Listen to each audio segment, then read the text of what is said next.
was under constant threat. Gary was threatened several times. His vehicles were tampered with. I would think whoever tampered with them, it was a scare tactic because it was so obvious that they were being tampered with. Gary got, there was one piece of evidence I know he got that he even said he got one step ahead of him this time. He told us about this book. It was like addresses, telephone numbers, names. He said if they knew he had it, they'd kill him. On July the 11th, 1990, Gary Caradori and his 8-year-old son AJ were flying home from Chicago in his light aircraft. They had watched the All-Star baseball game, and Caradori had been pursuing new leads. Investigators from the National Transportation Safety Board are in Harold Cameron's cornfield trying to determine what caused this private plane to crash, killing its 2 occupants. The bodies of Gary Caradori and 8-year-old AJ were found in the wreckage. National Transportation Safety Board investigators say wreckage from the crash is apparently strewn over a 3/4 to 1 mile long stretch in this field. The fact that the wreckage is scattered over a large area certainly demonstrates that it did break up in flight. The exact mechanism of breakup yet is still unknown. The federal investigation was never able to discover what tore the plane apart. There are things missing from the plane. His briefcase is missing. I think the plane was sabotaged. There's no doubt in my mind. Within 24 hours of the tragedy, all Caradori's records were impounded by the FBI. Gary's widow Sandy is still unable to come to terms with her loss. As a mother, I don't want to ever think that somebody murdered my child, let alone my husband. But I think if you'd ever talk to any parent, be it mother or father, who's ever lost a child, I mean, the worst thing that you can think of is that somebody would want to murder a child. I really feel that somebody killed my brother. And inside me, I know that somebody killed my brother. If somebody could help us out somewhere, somebody knows something. And may God help those who did that to him and his family. The effect of Gary's crash on the investigation, I think, in effect, put an end to anybody else coming forward. There are many victims. We knew of more. There are more. They're still out there. They're afraid to come forward. That's when I was finished, because I figured out if they murdered Gary and his son, there was nothing that would stop them. There was no piece of paper. There was nothing we could come up with that was going to get anything done.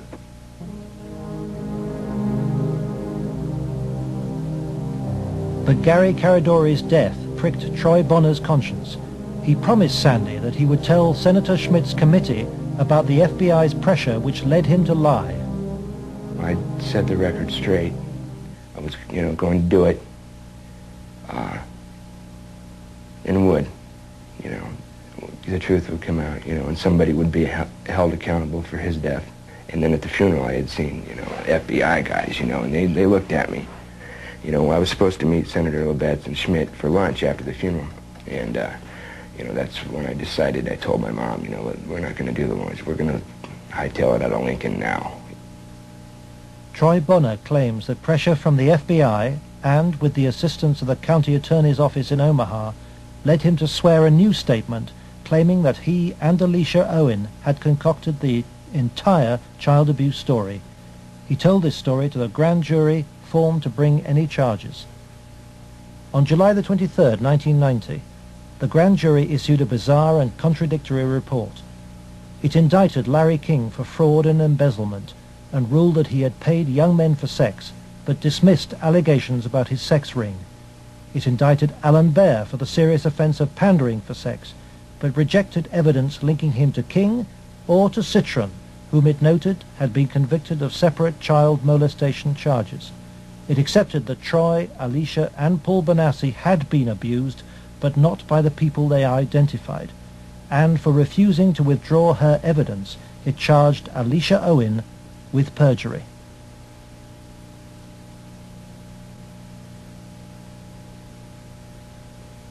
Lawrence Schmidt's legislative committee issued a report denouncing the grand jury. Schmidt acknowledges that the system failed both the victims and him. I had, I think, as distinguished a record as anyone could put together in 24 years. I was told that would be curtailed, and it was. I was told I'd have financial problems, and I did. The message was not lost on most politicians in Nebraska. I think the message that was delivered was, if any legislative committee ever tries to conduct a thorough investigation again, the same thing will happen.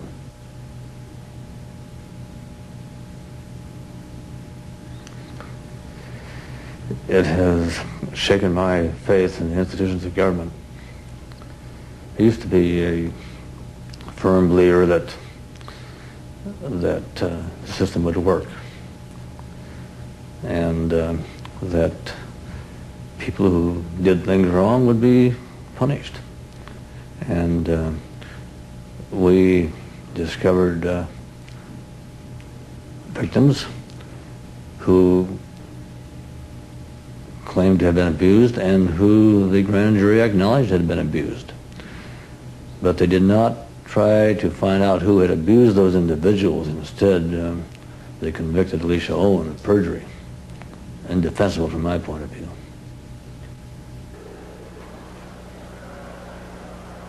The trial took place in July 1991. Troy Bonner testified that the child abuse story had been an invention. As a result, Alicia Owen was sentenced to between 9 and 25 years in prison.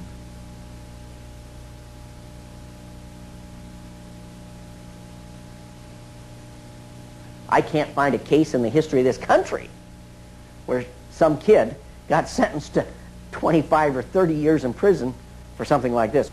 If you were going to pick a what I call a tell sign, something that says something's fishy about the whole thing, it was in the sentencing itself.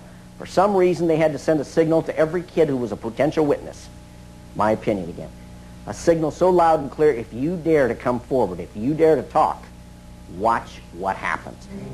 Alan Baer was fined $500 after pleading no contest to a reduced charge of aiding and abetting prostitution. Peter Citron served 2 years of a 3 to 8 year sentence. Thanks to Troy Bonner's lies, Larry King never faced child sex charges. For the $40 million fraud, he was given a 15-year sentence, 10 years less than Alicia Owen. I feel really sick. I should be taken out and shot for doing that. And if that was to happen, I would go willingly.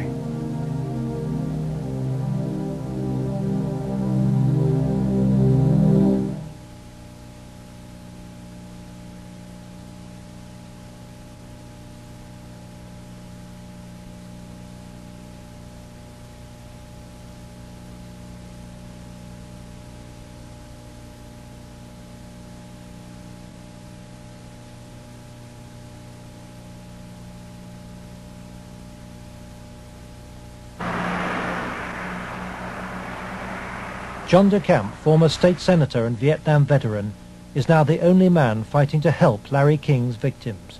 He is the lawyer trying to overturn Alicia Owen's conviction and to expose the cover-up. I live in Nebraska. Hell, I was born here, raised here. I have 4 kids growing up here. Like it or not, it's my heritage, you know? Well, if it's a dirty cesspool that I got to live in or look back on that I left, that ain't good. The real cost, if I were going to say to my family, has been the fear and intimidation it's put in some of the kids. A couple of the kids are really, really frightened and really had some sleeping problems over, you know, here, this or that. So that's been the real concern I've had. John has received anonymous threats and has turned for advice to his friend and one-time boss, former head of the CIA, William Colby. Old Bill Colby told me better than anything. The one thing the bad people can't afford is publicity, and knocking you off right now or doing something obvious to one of your kids would bring them more trouble than it's worth. I said,